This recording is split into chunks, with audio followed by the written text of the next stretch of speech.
aqui eu tenho estrutura de controle sequencial que a gente vai continuar vendo esses algoritmos agora em Python. Como é que a gente vai implementar esses algoritmos em Python? Vou começar com esse exemplo aqui. Isso aqui seria uma sequência simples, né? Que eu começo e termino o algoritmo. Aqui tem uma entrada de dados. Então, o valor vai ser inserido pelo usuário na variável z. Depois, essa variável z vai ser elevada ao quadrado. E depois eu vou mostrar o conteúdo da variável z. Aqui, o mesmo algoritmo em pseudocódigo. Então, lembrando que esse e esse são iguais, só que esse está em fluxograma e esse está em pseudocódigo. Então, vamos ver como é que a gente transforma isso aqui em Python. Então, aqui eu comecei um novo notebook, que eu chamei de estrutura tracinho sequencial, e aí eu vou começar aqui fazendo o notebook de exemplo. Eu vou colocar aqui uma seção para colocar o título, estrutura sequencial, só para ficar organizadinho. Então, primeiro, o que a gente vai fazer? Esse exemplo aqui. Então, esse é o exemplo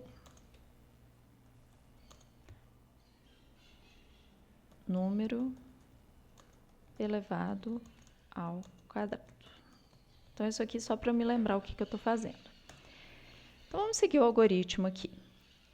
Lembrando que se eu for traduzir o pseudocódigo primeiro tem a declaração de variáveis, que não precisa fazer no Python. Então, eu pulo direto para cá. Eu vou ler o que o usuário digitar e salvar na minha variável z. Então, eu mostrei isso na introdução ao Python. Então, a variável z vai receber o que o usuário digitar. Então, eu tenho que usar a função input. Só que aqui eu não vou querer que apareça nenhuma mensagem para o usuário, né? Vejam que eu não coloquei nenhuma mensagem aqui antes, então eu vou deixar da mesma forma. Só que lembra que essa função input vai pegar o que o usuário digitar e vai entender como string. Só que a gente não quer uma string, porque z é do tipo real, né? A pessoa vai digitar um número do tipo real. Então, eu vou colocar aqui float, e aí o que a pessoa digitar vai ser transformado para real. Em seguida, essa variável z, na verdade, vai ser transformada pelo z ao quadrado. Então, o que a pessoa digitar vai ser elevado ao quadrado e atribuído à variável z. Então, z recebe z ao quadrado. Notem que eu estou usando z maiúsculo. Então, o tempo inteiro eu tenho que usar z maiúsculo. Se eu quisesse o z minúsculo, o tempo inteiro eu teria que usar o z maiúsculo. O Python faz diferença se vocês usarem maiúsculo ou minúsculo. O z minúsculo é uma variável, o z maiúsculo é outra variável completamente diferente. E depois eu vou pedir para mostrar o conteúdo da minha variável z. Então, o escreva vai virar print z. Então, esse conteúdo todo aqui em Python vai virar esse conteúdo aqui. Shift Enter. Então, ele está esperando que eu digite um número aqui. Então, eu vou digitar 7, Enter. Simplesmente ele mostrou aqui o conteúdo da variável z. Aqui, se eu quisesse mostrar uma mensagem, eu vou fazer aqui embaixo. Por exemplo, colocar uma mensagem, número inserido ao quadrado. Então, 10, por exemplo. Aí vai mostrar, número inserido ao quadrado, 100. Se eu quiser que apareça uma mensagem para o usuário, eu tenho que colocar aqui, dentro do input. Então, insira um número qualquer. Apareceu a mensagem, 5, por exemplo. Número inserido ao quadrado, 25. Então, eu posso optar por fazer essa versão simples aqui, sem nenhuma conversa com o usuário, e essa, que é muito melhor, né? Para o usuário entender o que ele tem que inserir, o que está sendo mostrado, então fica muito mais claro. Vamos para um próximo exemplo aqui. Eu não vou fazer esse aqui não, porque é bem parecido com o anterior. Vamos fazer esse exemplo aqui, esse exercício aqui, que é aquele de ler 4 números e mostrar o resultado da soma de quadrados. Então, a gente fez o pseudocódigo desse algoritmo. Então, vamos colocar lá no Python que esse aqui é o exercício 1. Soma dos quadrados de 4 números. Então, vamos lá. De novo, ó, início, fim. Aqui a declaração, que a gente não precisa fazer no Python. E aí tem uma mensagem pedindo para o usuário inserir 4 números que vão ser colocados nas variáveis N1, N2, N3 e N4. No Python, a gente vai conseguir fazer isso de forma separada. Então, eu vou ter que fazer uma de cada vez, ó. N1 vai receber. Os 4 números que ele vai inserir são do tipo real, então ele pode inserir qualquer número. Então, vai ser float, input. Qual mensagem que eu vou colocar aqui? Na verdade, eu queria que aparecesse uma mensagem só e depois eu vou inserir os 4 números. Então, ao invés de fazer isso, olha o que eu vou fazer. Antes de começar a inserção dos números, eu vou colocar uma mensagem na tela com print apenas, que aí vai aparecer, ó, insira 4 números. Então, vai aparecer essa mensagem. E aí, depois que eu vou fazer a leitura do N1, eu vou copiar aqui e colar, isso aí mudando. N2, N3, N4. Lembrando que eu podia usar quaisquer nomes de variáveis aqui. Então, vou inserir os 4 números e depois eu vou fazer a soma dos quadrados desses números. Eu vou usar os mesmos nomes de variáveis, só para ficar mais fácil, né? N1 ao quadrado mais N2 ao quadrado mais N3 ao quadrado mais N4 ao quadrado. Ups, pus a quarta ao quadrado. Depois eu quero mostrar o resultado da soma de quadrados é S. Então, como que eu vou mostrar isso? Com print, né? O resultado da soma de quadrados é... Aí eu vou pedir para mostrar o conteúdo de S. Vou executar. Aí eu vou inserir. Quais são os 4 números? Por exemplo, quero somar quadrado de 1, Enter. O segundo número que eu vou pôr 2, depois eu vou pôr 5 e depois eu vou pôr 3. Resultado da soma de quadrados é 1 ao quadrado, que é 1, 2 ao quadrado, 4, 25, mais 9. E aí o resultado final aqui é 39. Então, perfeito, né? Deu para entender direitinho. Então, na verdade, no Python é bem simples de transformar esse algoritmo em programa. Então, a gente só tem que prestar atenção em alguns detalhes das funções apropriadas para cada coisa. Esse aqui da cotação do dólar, eu não vou fazer ele porque ele também é bem parecido com esse aqui. Eu gostaria de fazer esse exercício aqui, que é um exercício diferente que eu não falei dele com vocês. Então, exercício 3. Então, vamos lá fazer ele. Então, exercício 3, que é a conversão de segundos para minutos. Olha, eu quero um algoritmo que leia um número inteiro, que represente os segundos e converta esses segundos em minutos. Então, o usuário insere algum número de segundos e o algoritmo tem que retornar. Tantos segundos é igual a tantos minutos e tantos segundos. Aí eu coloquei alguns exemplos aqui para a gente testar. Então, só para guardar aqui, ó, o que eu quero que seja apresentado como resultado. Então, por exemplo, se a pessoa inserir 100, eu quero que depois apareça na tela, eu vou colocar aqui comentado, tá? Para desconsiderar, só para a gente usar como base. Que 100 segundos é igual a quanto? Quanto que dá 100 segundos em minutos? Dá 1 minuto e quantos segundos? 40 segundos, certo? Se eu fizer 250 segundos, quanto que vai dar? Vai dar 4 minutos e quantos segundos? 10 segundos. É o caso maior lá, 2.700. 2.700 segundos vai dar 45 minutos e 0 segundos. Como que a gente sabe isso? Como que a gente sabe quantos segundos vão virar tantos minutos e tantos segundos? Então, no caso aqui de 100 segundos, que cálculo que a gente faz para saber quantos minutos 100 segundos representam? Então, o que a gente faz é dividir por 60, não é? Porque cada minuto tem 60 segundos. Então, 100 dividido por 60, a gente sabe que dá 1. E sobra quanto? Então, 1 vezes 60, 60.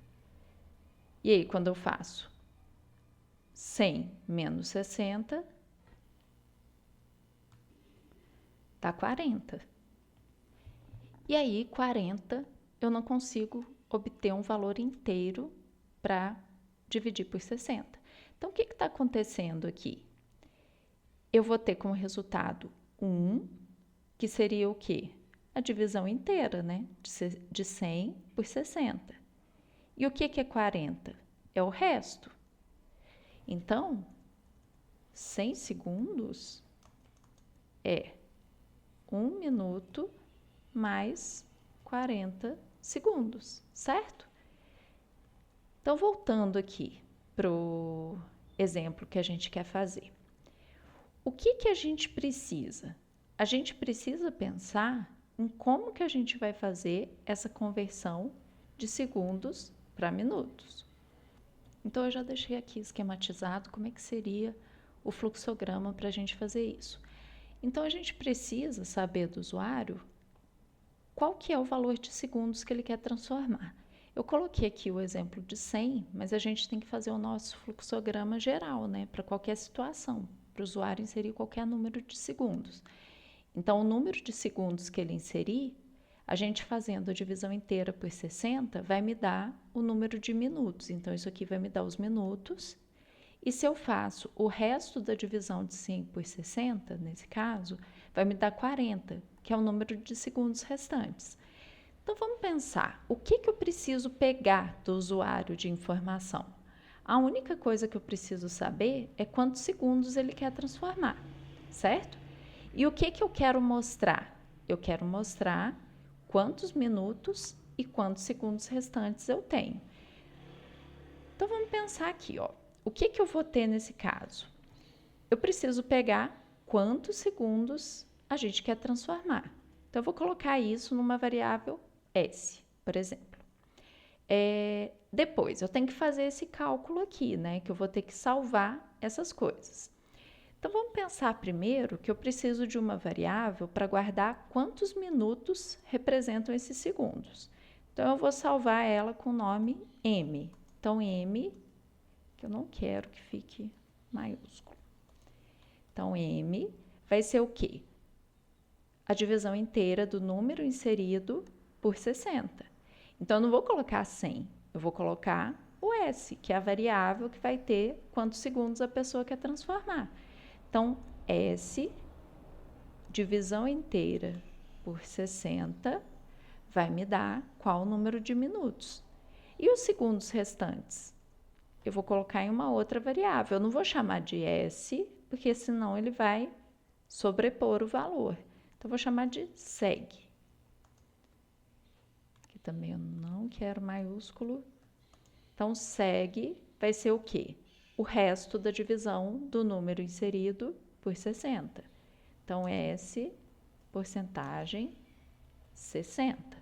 Então, M vai receber a divisão inteira de S por 60 e seg vai receber a divisão inteira, o resto da divisão de S por 60.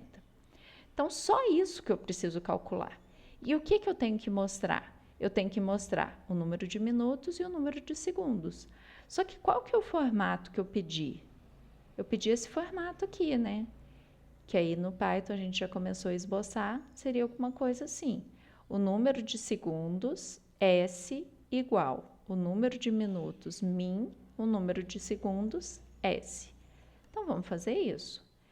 Então, onde que está o número de segundos que a pessoa inseriu? Está nessa variável S.